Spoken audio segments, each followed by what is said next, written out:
मेरे साथ कहिए, राम जानकी जी की, पटिया वाले बाबा की। आपकी खास श्रद्धा है पटिया वाले बाबा के साथ के प्रति, है ना? देखिए, ये वीरों की धरती है। मैं जानती हूं कि जो भी नेता यहां आता होगा वो आपसे यही बात कहता होगा, कहता है कि नहीं? लेकिन सच्चाई है कि ये वीरों की धरती है। आपने यहां से कितने अपने जवान बेटे हमारी सरहदों पे भेजे, सेना में भेजे, हमारी देश की रक्षा करने के लिए। इसीलिए ये धरती हमारे लिए हमेशा पवित्र धरती मानी जाएगी।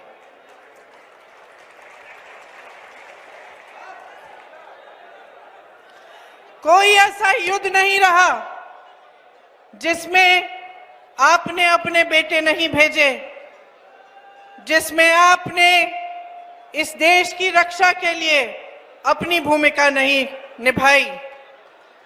इस देश की हिफाजत की जिम्मेदारी इसलिए आप ही की है। आज चुनाव का समय है। चुनाव के समय सारे तमाम पार्टियों के नेता आपके पास आते हैं, भाषण देते हैं।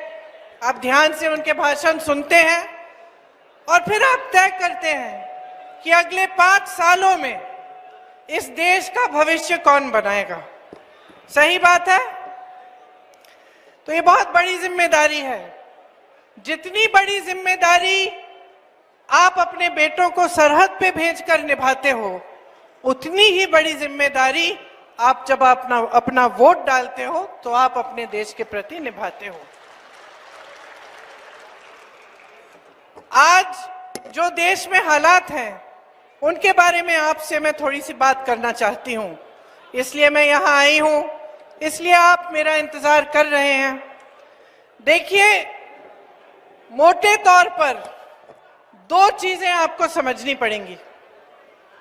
सबसे पहली ये कि जो देश में 10 सालों के लिए नरेंद्र मोदी जी की सरकार चल रही है, वो किस तरह की सरकार है, उसने आपके लिए क्या क्या किया, क्या नहीं किया, और हमारे प्रधानमंत्री जी का ध्यान क्या आपके प्रति है या फिर कहीं और रहता है। मोटे तौर पे आपको ये एक बात समझनी पड़ेगी। दूसरी बात आपको समझनी पड़ेगी कि आपकी क्या परिस्थितियां हैं। तो इन दोनों चीजों के बारे में मैं आपसे बात करूंगी। तो सबसे पहली बात ये कि आपकी परिस्थिति क्या है। आज देश में बड़ी बड़ी समस्याएं हैं, आप उन समस्याओं का सामना करते हो। आप देश के किसान हो, मजदूर हो, देशवासी हो, आपका जो जीवन है, जो आपके संघर्ष हैं, आप सुबह उठते हैं, काम पे जाते हैं, किसी को रोजगार किसी के पास है, किसी के पास रोजगार नहीं है, कोई जॉब कर रहा है, कोई खेती में काम करता है, कोई महिला कहीं काम करती है, खेती में हाथ बटा देती है, फिर घर आके काम करती है। आप इस समय अपने जीवन के समय रोजाना कौन सी मुश्किलों का सामना करते हो। आज देश में परिस्थितियां ये है कि बेरोजगारी 45 सालों में सबसे ज्यादा है। मेरे सारे भाई यहाँ पे खड़े हैं, आप बताइए, आप में से किसी को रोजगार मिला है पिछले 10 सालों में? आप ये भी बताइए कि आप में से पढ़े लिखे कितने बच्चे हैं? देखा, सारे हाथ उठे हैं। अब पढ़े लिखे आप हैं, आपके माता पिता ने खूब मेहनत करके पढ़ाया है। आज किसी भी छोटे गांव में चले जाएं आप, मैं यूपी में काफी घूमी हूं, यूपी के छोटे से छोटे गांव में, गरीब से गरीब घर में परिवार के जो सदस्य हैं सबसे पहले अपने बच्चों को पढ़ाने के लिए मेहनत करते हैं। क्यों? क्योंकि वो चाहते हैं कि उनके बच्चों का जो भविष्य हो वो उनके भविष्य से ज्यादा उज्जवल हो। सारे माता पिता यही चाहते हैं कि बच्चा बड़ा होगा, रोजगार मिलेगा, कमाएगा, हम बुढ़े होंगे, हमारी भी देखभाल करेगा। इसीलिए बहुत मेहनत से, चाहे किसी भी तरह से कमा पाए, मुश्किल से वो अपने बच्चों की परवरिश करते हैं, अपने बच्चों को शिक्षा दिलवाते हैं। अब महंगाई इतनी बढ़ चुकी है कि इतना करना भी मुश्किल है, क्योंकि आपको कुछ खरीदना पड़ता है, फीस भरनी पड़ती है, बच्चों के लिए कपड़े, यूनिफॉर्म, वर्दी खरीदनी पड़ती है, मुश्किल पड़ती है। आजकल महंगाई इतनी है कि मिट्टी के तेल का भाव, दाल का भाव, सब्जियों का भाव सब बढ़ गया है। तो बच्चों की परवरिश करना भी एक तरह से मुश्किल हो गया है, लेकिन फिर भी आप मेहनत करके करते हैं। बच्चा बड़ा होता है, इम्तिहान देता है, पढ़ाई में पास भी हो जाता है, फिर भर्ती के इम्तिहान आते हैं। अब उसके सामने क्या दिखता है उसे? भर्ती के इम्तिहान है, ट्यूशन लगता है, ट्यूशन के लिए आपको फीस भरनी पड़ती है, फिर आप शायद कुछ कर्ज लेंगे या फिर खूब मेहनत करके और फीस के पैसे इकट्ठे करेंगे और उस बच्चे को ट्यूशन भी करा देंगे भर्ती के इम्तिहानों के लिए। आगे बढ़ते हैं, वो इम्तिहान देता है, परीक्षा देता है, पेपर लीक हो जाता है, घोटाले हो जाते हैं।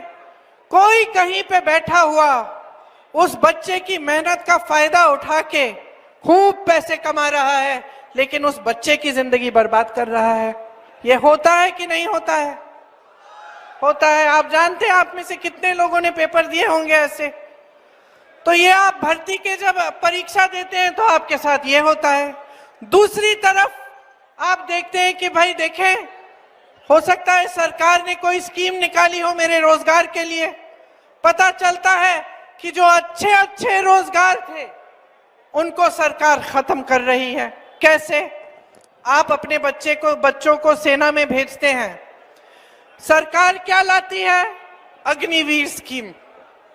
अग्निवीर स्कीम का मतलब बेटा सेना में भर्ती होगा, 4 सालों बाद घर आ जाएगा, फिर से बेरोजगार होगा।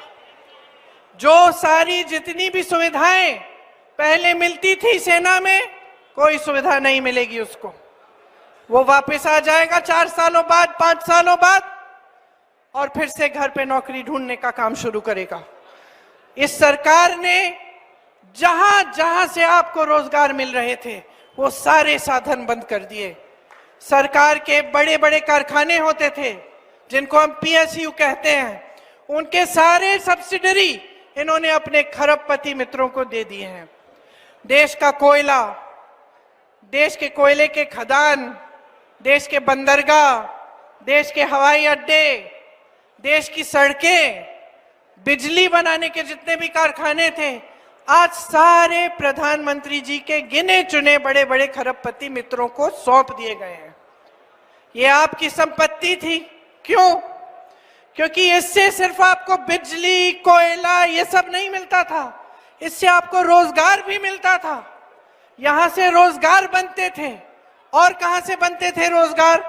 जो छोटे और मध्यम जो इंडस्ट्री है हमारी, मतलब ये छोटे कारोबार, जैसे यहाँ पे शहर में पूरे हैं दुकानें, छोटे कारोबार, कोई मैन्युफैक्चरिंग का यूनिट है, कोई कुछ बना रहा है, इसमें आसानी से रोजगार मिल जाता था। कोई बिजनेस कर रहा है अपना, 2-3 लोगों को लगा लेगा, 50 लोगों को लगाएगा, 100 लोगों को लगाएगा, रोजगार मिल जाता था। नोटबंदी लाए मोदी जी, आपको बताया गया देशभक्ति कर रहे हो आप, लाइन में खड़े हो जाओ कतार में, आप सब देशभक्त हो, देशवासी हो, आपने मोदी जी की बात मानी, चले गए अपनी बचत लेके। मोदी जी ने आपसे कहा कि देखना इससे सारा काला धन वापस इस देश में आएगा। क्या आया? क्या आया? कोई हिसाब दिया उन्होंने आपको कि भाई इतना काला धन आया? नहीं दिया, क्योंकि आया ही नहीं। आपको कतार में खड़ा कर दिया। साथ साथ क्या हुआ? जो छोटे कारोबार थे, छोटे बिजनेस थे, छोटे दुकानदार थे, सारे पिस गए। नोटबंदी के बाद जीएसटी लाए, जीएसटी से हर चीज पे टैक्स। आज आप कुछ भी खरीदने जाएं उस पे टैक्स है। पेट्रोल डीजल आप खरीद नहीं सकते। महंगाई वैसे भी इतनी बढ़ गई है, उनके दाम बढ़ गए हैं, उनको अलग छोड़िए, बाकी हर चीज पे जीएसटी है। आप कुछ सब्जी खरीदने जाएंगे, खाना खरीदने जाएंगे, कपड़े खरीदने जाएंगे, कुछ कहीं पे आप किसी चाय की दुकान में बैठ के चाय पिएंगे, कहाँ भी कुछ भी आप लेंगे, आज हर चीज में महंगाई इसलिए है क्योंकि जीएसटी हर चीज पे है। अब आपसे मैं एक बहुत दिलचस्प बात बताती हूँ। आप पे तो लग गई जीएसटी, खेती किसानी के सारे सामान पे लगी हुई है जीएसटी, दुकान में जाते हो जीएसटी, सब कुछ महंगा, गैस का सिलेंडर 1200 का। बड़े बड़े खरबपतियों पे जो टैक्स लगी है, क्या मोदी जी ने उस टैक्स को भी बढ़ाया है इन 10 सालों में? नहीं बढ़ाया है। उन पे टैक्स जो लगती है वो वहीं की वहीं है, और आप पे टैक्स जो लग रही है वो बढ़ गई है। उनके कर्ज मोदी जी ने 16 लाख करोड़ माफ किए हैं। सोच भी सकते हैं कि कितना है ये पैसा। मैं खुद नहीं सोच सकती, इसलिए जहां जहां मैं भाषण देती हूँ कभी गलती से 16,000 बोल देती हूँ, फिर मैं उतरती हूँ मंच से, मेरे ऑफिस के लोग कहते हैं भाई 16 लाख है, 16 लाख करोड़, मतलब किसी साधारण इंसान के दिमाग में भी इतना बड़ा एक आंकड़ा समझना मुश्किल है। और ये क्या कर रहे हैं, अपने बड़े बड़े खरबपति मित्र जो हैं, जो 20-22 इस देश में बड़े खरबपति हैं, उनके 16 लाख करोड़ रुपए इन्होंने माफ कर दिए। अब आप पूछेंगे, हमें जब किसान जब कर्ज लेता है, जब उसकी बेटी की शादी होती है, मैंने तो ऐसे किसानों को देखा है जो 50-50 हजार रुपए का कर्ज ले रहे हैं शादी करवाने के लिए अपनी बेटियों की, और वो आत्महत्या कर देते हैं क्योंकि वो कर्ज नहीं लौटा पाते। 10,000 रुपए के लिए, 50,000 रुपए के लिए, 1 लाख रुपए के लिए आज देश का किसान आत्महत्या करता है, और देश का खरबपति देश की संपत्ति से, आपके सरकारी बैंकों से 16 लाख करोड़ रुपए का कर्ज अपना माफ करा देता है। ये चल रही है बहनों और भाइयों सरकार आपके देश में। जब आपके बेटे सरहद पे जाते हैं, खून पसीना दे के आते हैं देश के लिए, तो उनकी ये उम्मीद है कि जो सिंहासन पे बैठेगा, जो हमारे देश के प्रधानमंत्री बनेंगे, उनका ध्यान सिर्फ बड़े बड़े खरबपतियों की तरफ होगा? क्या ये उम्मीद रखते हैं आप अपने नेताओं से? कैसी परंपरा रही है हमारे देश की, महात्माओं से लेकर राजनीति से पहले धर्म की जो परंपराएं रही हैं, उन्हीं ने तो हमारी राजनीति की परंपरा की नींव डाली। महात्मा गांधी जी ने जो आंदोलन किया ब्रिटिश साम्राज्य के खिलाफ, किस पे आधारित था? वो हिंदू धर्म की सीख पे आधारित था। कांग्रेस पार्टी किस पे आधारित है? हिंदू धर्म जो सिखाता है उस पे आधारित है। कैसे? क्योंकि महात्मा गांधी जी ने जो आंदोलन किया उसमें एक ही उनकी धारणा थी, सत्य, सत्य के पथ पे चलना, और उस सत्य के आधार पर ये देश आजाद हुआ। ये हमारी परंपरा है। हमारी परंपरा है गुरुओं महात्माओं से लेकर आज तक हमारी परंपरा ये रही है इस देश की कि जो सत्ता में रहता है वो देश की सेवा ही उसका धर्म बनता है, और वो धर्म को इस तरह निभाता है कि वो देश की जनता को सर्वोपरि रखता है, भगवान की तरह मानता है। ये हमारी परंपरा रही है। आज हमारी सरकार जो है वो जनता के लिए नहीं चल रही है, वो आपके लिए नहीं चल रही है। कैसे पता चलता है? जब इनके नेता, भाजपा के नेता आपके सामने भाषण देने आते हैं तो जरा मुझे बताइए कि क्या क्या बातें करते हैं। मोदी जी से के मुंह से अगर किसी एक जने ने ये शब्द बेरोजगारी सुना हो तो हाथ उठाओ। सुना है? 10 सालों के लिए प्रधानमंत्री रहे हैं, अरे पूरी दुनिया में नाम बनाए आए हैं, पूरी दुनिया का भ्रमण कराए हैं, अपने लिए 2 हवाई जहाज 16,000 करोड़ रुपए के खरीद भी लिए हैं और भ्रमण किए हैं। अमेरिका से लेके, इटली से लेके फ्रांस, पता नहीं कहां कहां घूम आए हैं। अच्छी बात है, कहते हैं देश का नाम मान सम्मान बढ़ा रहे हैं, ठीक है। लेकिन मोदी जी क्या इस देश की जनता को भूल गए हैं, या फिर सत्ता इतनी हो गई है और मीडिया का अपार समर्थन है, खरबपतियों का अपार पैसा धन है कि जनता से कट चुके हैं। और भाइयों और बहनों, ये होता है, कोई पुलिस का बड़ा अफसर होता है, उसके सामने जो छोटे जो पुलिस के अधिकारी हैं वो डरते हैं कभी कभी सच बताने से। कभी कोई गलती हो गई, कुछ हो गया, बताएंगे नहीं। कोई सरकारी अधिकारी होता है, बहुत सत्ता होती है उसकी, बहुत अहंकार होता है, तो बाकी जो लोग हैं उनके पियन, उनके यहाँ जो काम करते हैं वो डरते हैं। मैंने देखा है प्रधानमंत्रियों के साथ क्या होता है, चमचे आ जाते हैं इर्द गिर्द, आते कि नहीं? सुबह उठते हो कहते हैं बहुत खिल रहे हैं नेताजी, भाषण देते हो कहते हैं वाह वाह क्या भाषण दिया आपने, आज तो आपने बढ़िया भाषण दिया। कुछ काम करते हो, किसी से मिल लेते हो, कहते हैं कि आज तो प्रधानमंत्री जी आपने तो सबको दिखा दिया, वाह किस तरह से आप मिले उस किसान से, है ना? यही होता है। लेकिन इसमें क्या होता है, जो आसपास के लोग हैं वो सच्चाई नहीं बताते। जब वो सच्चाई बताना बंद करते हैं तो नेता कट जाता है जनता से। आज मोदी जी महलों में रहते हैं, बड़ी बड़ी गाड़ियों में घूमते हैं, बड़े बड़े हवाई जहाजों में घूमते हैं, आपके बीच आते हैं तो इस तरह से मंच पे आते हैं। कभी किसी के घर में देखा है उनको, किसी के गांव में जाते हुए देखा है? मैं यूपी में काम करती हूँ, वाराणसी उनका क्षेत्र है, वहां एक ऐसा घर नहीं है जहां वो चले गए पूछने किसान से कि भाई क्या हाल है तुम्हारे, कैसे जी रहे हो, ये जो महंगाई मैंने की है तुम्हारे लिए, इसका सामना तुम कैसे कर रहे हो, जो बेरोजगारी है उसका सामना तुम कैसे कर रहे हो, घर पे पैसे कैसे आते हैं, बच्चे बड़े कैसे होते हैं, कभी नहीं पूछा मोदी जी ने। कट गए हैं आपसे पूरी तरह।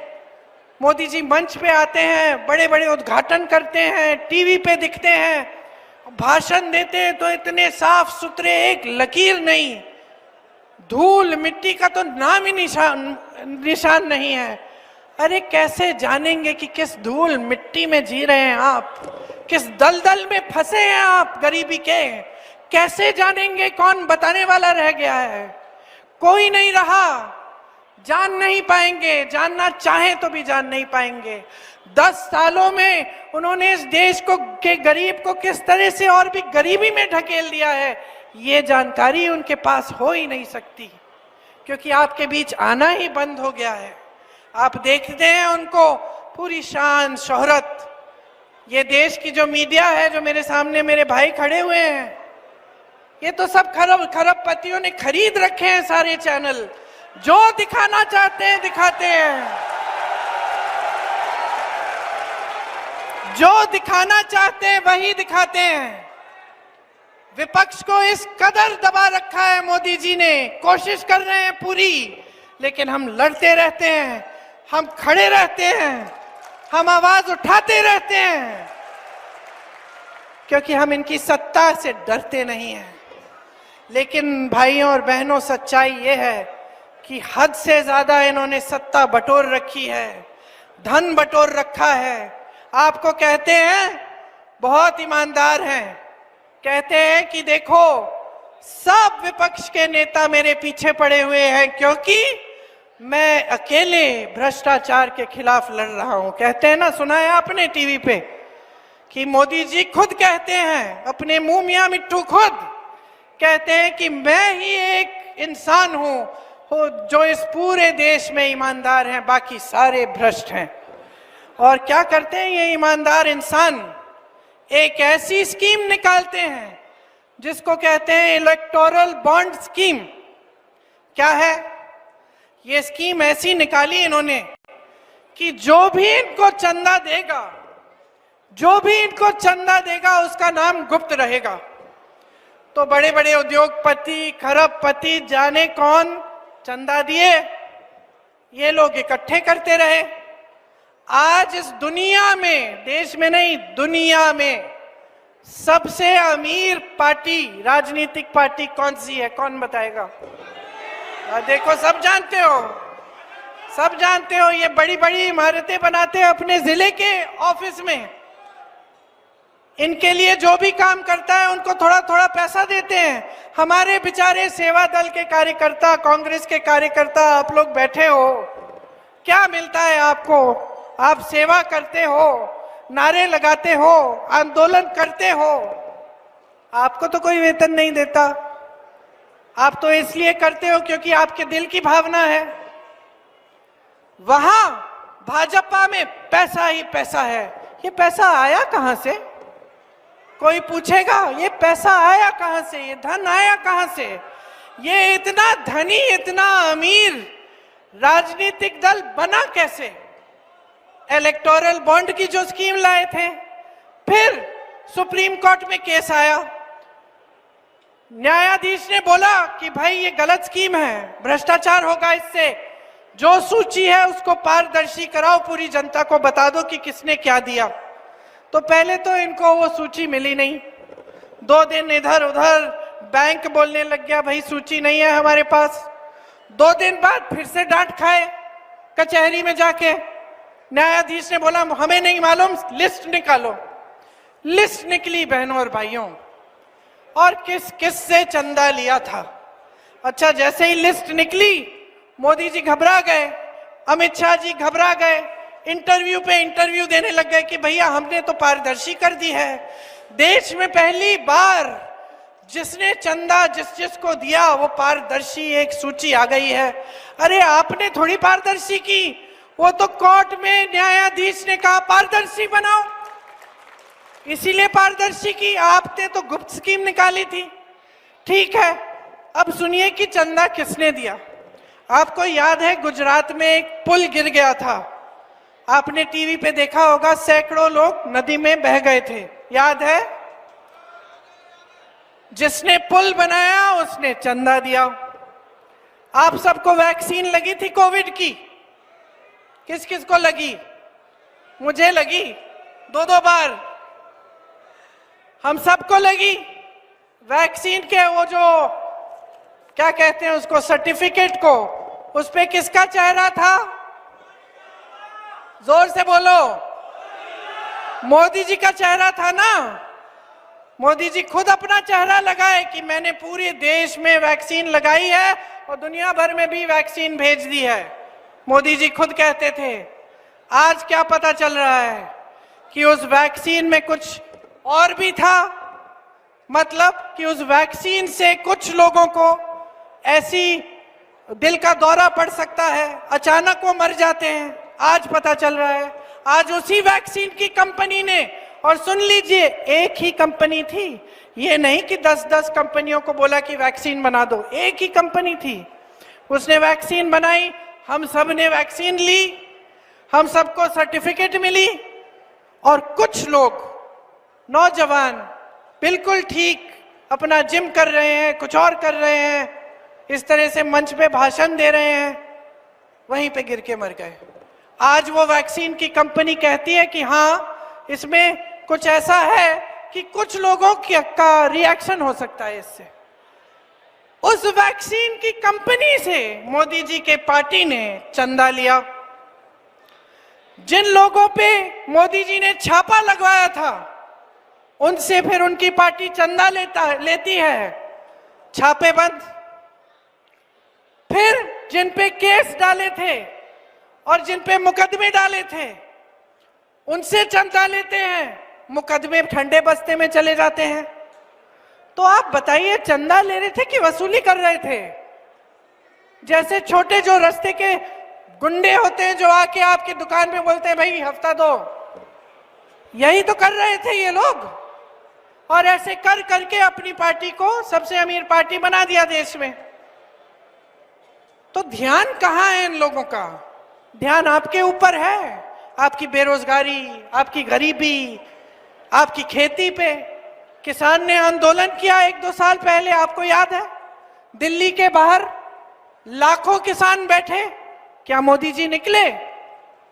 मोदी जी निकले बात करने के लिए? क्या मोदी जी ने कहा कि भाई तुम बहुत प्रताड़ित हो, तुम में से 10-15 लोग घर आ जाओ, मिल लो, बता दो क्या बात है, क्यों अच्छे नहीं लग रहे हैं ये कानून मेरे? नहीं कहा। वो कानून उन्होंने वापस तब लिए जब उत्तर प्रदेश का चुनाव आ रहा था। बहनों और भाइयों, जब चुनाव दिखने लगा तो अचानक कानून वापस ले लिए। जब 600 किसान शहीद हो रहे थे तब कुछ नहीं किया।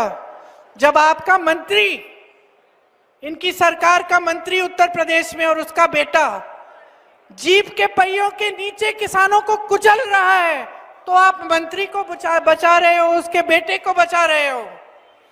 मैंने जाने की कोशिश की, उनके परिवार से मिलने के लिए मुझे गिरफ्तार कर दिया, लेकिन उनको गिरफ्तार नहीं किया जिसने किसानों को कुचला। ये सरकार चल रही है। तो अब ये सारी बातें आपके सामने हो रही हैं। मैंने आपको कहा देश की परिस्थिति समझो किस तरह की स्कीमें आ रही हैं, किस तरह से देश की सरकार बड़े खरबपतियों के लिए चल रही है, और फिर अपने अनुभव को समझो। अरे रोज सुबह उठते हो, नौकरी ढूंढने निकलते हो, क्या मिलता है? कोई मोदी जी टीवी में से निकल के आपको नौकरी दे रहे हैं? दुकान जाते हो, मोदी जी कहते हैं चुनाव आ रहा है, लो गैस सिलेंडर में से 200 माफ। 200 माफ? 1200 रुपए का सिलेंडर खरीद रहे हो आप। कहते हैं हम बड़ी स्कीम लाए महिलाओं के लिए। बहनों सुनो, कहते हैं लो फॉर्म भरो, 1200 रुपए आपको दिलवाएंगे। आपको कहना चाहिए 1200 रुपए में मैं क्या खरीद पाऊंगी एक सिलेंडर आज के दिन में? कांग्रेस पार्टी स्कीम लाई है, 8,500 रुपए हर महीने आपको देंगे, सालाना 1 लाख रुपए देंगे। नौजवान खड़े हैं, नौजवानों को हम स्नातक पास को 1 लाख रुपए सालाना का अप्रेंटिसशिप देंगे। 30 लाख रोजगार खाली पड़े हैं। मोदी जी 10 सालों से आपको यहाँ पे इवेंट बाजी दिखा रहे हैं, लेकिन वो 30 लाख पद नहीं भर पाए। इतने बड़े प्रधानमंत्री हैं। मैं पहले कह रही थी, इनके जो नेता हैं कहते हैं कि अरे वाह मोदी जी जैसा कोई नहीं, ऐसे चुटकी बजाएंगे सारे जंग बंद हो जाएंगे दुनिया में। वाह, तो चुटकी बजाएं, रोजगार दें, चुटकी बजाएं, महंगाई कम करें, चुटकी बजाएं, नया अस्पताल बना के दें, आपको संस्थाएं बनाएं, जैसे पंडित जवाहरलाल नेहरू से लेकर सारे कांग्रेस के जितने भी नेता रहे प्रधानमंत्री उन्होंने बनाए। IIT, IIM, एम्स, ये सब किसने बनाया?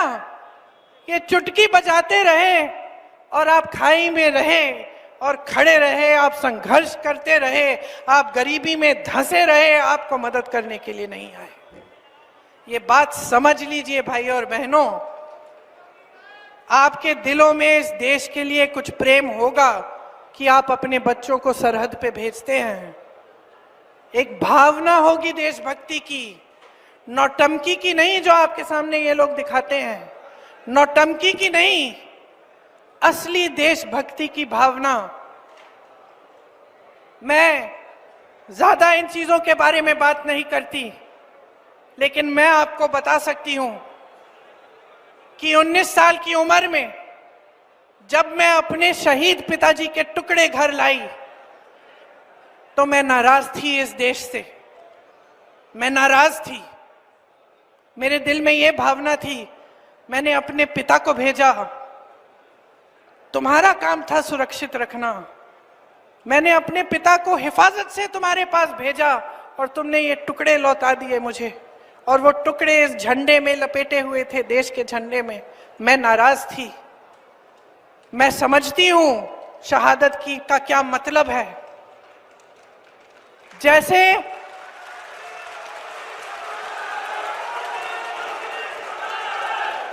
आज मैं 52 साल की हूं, आज मैं 52 साल की हूं, पहली बार मैंने ये चीज सार्वजनिक ऐसे मंच पे कही है। लेकिन वो जो नाराजगी थी मेरी, आस्ते आस्ते मैं समझी कि उस तरह की जो नाराजगी होती है वो सिर्फ उससे होती है जिससे प्रेम करते हैं हम। मेरे देश के लिए मेरे दिल में कितना प्रेम है, मैं कैसे समझाऊं। जब मोदी जी मंच पे खड़े होकर मेरे पिता को देशद्रोही बोलते हैं, जब मोदी जी कहते हैं कि मेरे पिताजी ने कोई कानून बदल दिया अपनी मां से विरासत लेने के लिए, तो मेरे दिल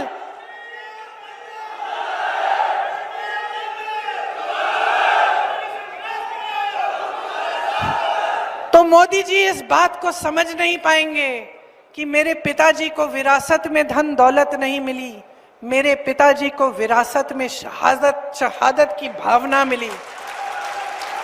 आप समझ सकते हैं, आप समझ सकते हैं। इस देश के किसान हो, इस देश की मिट्टी आपने सींची है अपने पसीने से, अपने अपने बेटे भेजे हैं सरहद पे। जब आपके बेटे शहीद होते हैं इस देश के लिए, तो मैं जानती हूं कि आपके दिल में क्या भावना है, क्योंकि वही भावना मेरे दिल में है। जो पुलवामा के शहीद हैं, जब वो हुआ, पुलवामा का हुआ, उनमें से कुछ परिवार यूपी के थे। उस समय मैं यूपी में थी, मैं गई उनके घर, और ज्यादातर परिवारों में पता है क्या बताया उन्होंने मुझे? जो बच्चे बचे थे उन्होंने कहा दीदी हमको भी सेना में भर्ती होना है। एक लड़की थी, उसका भाई एयरफोर्स में था, उसने कहा दीदी मैं पायलट बनूंगी, मैं एयरफोर्स में भर्ती होंगी। यही है शहादत की भावना। ये भावना मोदी जी नहीं समझ सकते। जो मोदी जी इंदिरा गांधी जैसी एक शहीद के बारे में उल्टी सीधी बातें करते हैं, जो मोदी जी इस भावना को देख के सिर्फ परिवारवाद देखते हैं, लेकिन देशभक्ति नहीं देखते, देश की सेवा नहीं देखते, वो इस भावना को नहीं समझ सकते। मैं आपको ये कहने आई हूं, मैं आपको ये कहने आई हूं कि हमें देशद्रोही कहें, हमें घर से निकाल दें, मेरे भाई को संसद से निकाल दिया, हम पे केस डाले, मेरे भाई पे इतने केस डाल दिए कि कभी इधर कभी उधर, कभी गुजरात में कभी बिहार में वो जाता है कचहरी, जाएगा, कुछ भी कर ले, मार डाले, लेकिन ये भावना हमारे दिल से कोई नहीं निकाल सकता। और क्योंकि हमारे दिल में ये भावना है, इसीलिए आज आपके सामने खड़े होकर मैं आपसे एक आग्रह करने आई हूं। मैं आपसे वोट मांगने नहीं आई हूं, मैं आपसे आग्रह करने आई हूं कि देश की जनता हो, देश की जनता हो, सर्वोपरि हो, जागरूक हो जाओ। जो टीवी पे दिख रहा है, जो रोज रोज सिखाया जा रहा है, जो रोज रोज दिखाया जा रहा है, जो प्रचार किया जा रहा है, जो बड़ी बड़ी होर्डिंग्स लग रही हैं, वो सच्चाई नहीं है। तुम्हारा जीवन सच्चाई है। तुम जो लाल शर्ट पहन के वहां बैठे हो, तुम्हारा जीवन सच्चाई है। जो तुम पीली शर्ट पहन के वहां बैठे हो, मेरी बहन जो नीली साड़ी पहनी है, तुम्हारा जीवन सच्चाई है। सच्चाई वो है जो तुम जी रहे हो। सच्चाई महंगाई है, सच्चाई बेरोजगारी है, सच्चाई एक सरकार है जिसके हित में इस देश का गरीब नहीं रहा। इस सच्चाई को पहचानो। ये देश किस दिशा में जा रहा है, इस देश के नेता कितने निकम्मे बन गए हैं कि जब आपके सामने आते हैं 10 सालों के राज के बाद आपको एक चीज नहीं गिनाते जो इन्होंने आपके लिए की। आपको सिर्फ धर्म की बात बताते हैं, वो बात जिससे आपके जज्बात उभरे, जिससे आपको लगे कि मेरे धर्म पे कुछ आंच आने वाली है, जिससे आपको लगे कि कोई मेरे धर्म के साथ खिलवाड़ कर रहा है। क्यों करते हैं? क्योंकि उसके जरिए आपका वोट लेते हैं और सत्ता में रहते हैं। पहचानिए इनको, इनकी सच्चाई को पहचानिए। हम सब धार्मिक हैं।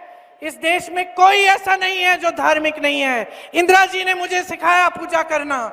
पूजा का कमरा था उनके कमरे के पास, रोज सुबह बैठती थी। इंदिरा जी ने सिखाया, राजीव जी के साथ मैं मंदिर जाती थी, मेरी माँ जो यहाँ आई विदेश से, यहाँ की परंपराएं सीखी, उन्होंने मुझे सिखाया धर्म क्या होता है, हिंदू धर्म क्या है। हिंदू धर्म सत्य है। ये देश, इस देश का आधार सत्यमेव जयते है। हम जान देते हैं, हम सरहद पे जाते हैं तो सत्यमेव जयते नाम मुंह में लेकर, हम ये लफ्ज मुंह में लेकर जाते हैं, दिल में लेकर जाते हैं। और ये लोग आपके साथ खिलवाड़ कर रहे हैं। जब जब चुनाव आता है इनकी बातें सुनिए। कभी कहते हैं कि कांग्रेस पार्टी आपका मंगलसूत्र चुराने वाली है, कभी कहते हैं कि एक्सरे लेकर, एक्सरे मशीन, मोदी जी कह रहे हैं, देश के प्रधानमंत्री, मुझे तो यकीन ही नहीं हुआ, मैंने टीवी यूं घुमाया कि हो सकता है कुछ गलती है। आपको कहते हैं कि एक्सरे मशीन लेके कांग्रेस पार्टी आपके घरों में घुस के आपके मंगलसूत्र, आपका सोना, आपकी संपत्ति ले जाएंगे। ऐसी फिजूल की बात आपने सुनी है? 55 सालों के लिए कांग्रेस पार्टी की सरकार चली इस देश में, कभी किसी ने आपके मंगलसूत्र चोरी किए? कभी किसी ने आपके घर में घुस के आपका सोना चोरी किया? इंदिरा जी ने अपना सोना दिया देश के लिए जब जंग थी। मेरी मां का मंगलसूत्र इस देश को कुर्बान है। कोई कांग्रेस पार्टी आपका कुछ छीनने वाली नहीं है। इंदिरा जी ने पट्टे दिलवाए गरीबों को, इन्होंने ये सिलसिला बंद किया पट्टे दिलवाने का। जमीन छीन के बड़े बड़े खरबपतियों को दी। अभी मैं छत्तीसगढ़ के कोरबा से आई हूं, वहां कोयले का खदान था, जमीन थी गरीबों की, जमीन भी ली, खदान भी लिया, दे दिया खरबपति मित्रों को। आज रोजगार नहीं मिल रहा है वहां पे लोगों को। और ये कहते हैं कि हम आके आपकी चोरी करेंगे। समझ लीजिए कि क्या हो रहा है देश में। आज तो उन्होंने इससे भी बड़ी बात कह दी। सुनिए, ये देश के प्रधानमंत्री हैं, उनके पद की गरिमा है, एक गंभीरता है। उस पद पे ऐसे ऐसे महापुरुष बैठे हैं जो शहीद हुए देश के लिए, जो आपके सामने आकर इधर उधर की उल्टी सीधी बातें नहीं करते थे। और ये प्रधानमंत्री जी नरेंद्र मोदी जी आज इस देश की जनता के सामने आकर कहते हैं, आज ही की बात है, कि सावधान रहो, अगर तुम्हारे पास 2 भैंस हैं तो कांग्रेस पार्टी आके एक भैंस चुरा देगी। बताओ। मैं चुनौती देती हूं मोदी जी को, ये जो आवारा पशु की समस्या इन्होंने बना रखी है ना पूरे यूपी में, मध्य प्रदेश में, एक आध भैंस इकट्ठी करके गौशाला में रख लें, बंद करवाएं ये सब जो आवारा पशु की समस्या है आपकी। गौशालाएं बनाएं, गौशालाओं को मजबूत बनाएं, जैसे छत्तीसगढ़ में कांग्रेस की सरकार ने किया। मालूम है आपको, कांग्रेस की सरकार ने छत्तीसगढ़ में ऐसी गौशालाएं बनाए जिसमें से महिलाओं को आमदनी मिल रही थी, गोबर खरीद रही थी सरकार, ताकि उन जानवरों की भी देखभाल अच्छी तरह से हो और आपको भी समस्या ना हो। बात यह है कि जब नीयत ठीक होती है तो नीति भी ठीक होती है, जब नीयत गलत होती है तो नीतियां भी गलत होती हैं। आज नीतियां इस आधार पे नहीं बन रही हैं कि आज का आम आदमी, इस देश का साधारण व्यक्ति कैसे जी रहा है, क्या संघर्ष कर रहा है। आज सरकार की नीतियां बड़े बड़े खरबपतियों के लिए बन रही हैं। अब मैंने खूब लंबी बातें कर ली, आपने बहुत ध्यान से मेरी बातें सुनी, मैं देख रही हूं। मैं आपसे सिर्फ ये कहने आई थी कि जागरूक बनो, गहराई से इन बातों को समझो। जो बेवकूफ बनाने की कोशिश कर रहा है उसको पहचानो।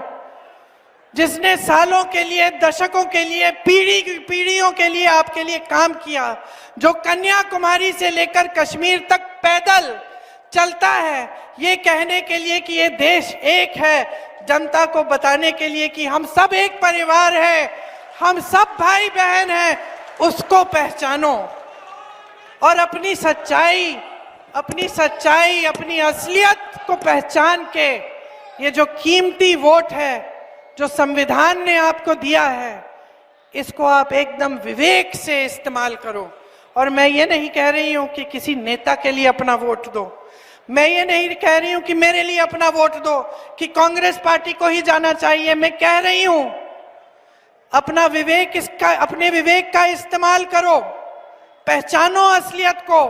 और ये जो वोट है ना, ये अपने अधिकारों को मजबूत करने के लिए, अपने पैरों पे खड़े होने के लिए, अपने भविष्य को मजबूत बनाने के लिए, इस देश के भविष्य को बुलंद बनाने के लिए डालो, इस देश के संविधान को बचाने के लिए डालो, इस देश के अधिकार, आपके आरक्षण को बचाने के लिए डालो। ये आपका वोट बहुत कीमती है, इसको हल्के में मत लेना, इसको हल्के में मत लेना। कुछ भी करिए, लेकिन पोलिंग के दिन जब आप पोलिंग पे जाएंगे, 2 मिनट के लिए, या 2 मिनट नहीं, 2 सेकंड के लिए जरा चुपचाप आप खड़े होकर सोचिए कि मेरा वोट किसको जा रहा है। मेरे वोट से क्या मेरे गांव में विकास आएगा? मेरे वोट से क्या मेरे बच्चों को रोजगार मिलेगा? मेरे वोट से क्या ऐसी स्कीमें आएंगी जिससे मेरा फायदा होगा? कांग्रेस की बहुत सारी स्कीमें हैं। मैंने आपको कहा कि 30 लाख जो रोजगार है उनको भरने की स्कीम है, बहनों को 1 लाख रुपए सालाना देने की स्कीम है, लेकिन ऐसी बहुत सारी स्कीम है। और हम इसको गारंटी बोल रहे हैं। गारंटी इसलिए बोल रहे हैं क्योंकि हमने करके दिखाया है बहनों और भाइयों। कर्नाटका में आज महिलाओं को मिल रहे हैं हर महीने पैसे, बस यात्रा मुफ्त में कर रही हैं महिलाएं। तेलंगाना में आज जितनी भी गारंटी दी थी वो पूरी हो रही हैं। छत्तीसगढ़ में किसानों के कर्ज माफ कराए, क्योंकि हम आपको, आपके हित में काम करते हैं, हम आपकी सेवा करना चाहते हैं। ये मौका दीजिए। मैं जानती हूं कि जब आप अपनी समझदारी से जागरूक होकर पूरे विवेक से अपना वोट डालेंगे तो एक ही उम्मीदवार जीतेगा। यहां ये लो, नीतू सिकरवार, इधर आओ। मैं जानती हूं, क्योंकि बहुत हो गया है बहनों और भाइयों, बहुत देख लिया आपने, बहुत सुन लिया है। अब सच्चाई पे उतरो, इस देश को बचाओ और अपने भविष्य को बचाओ।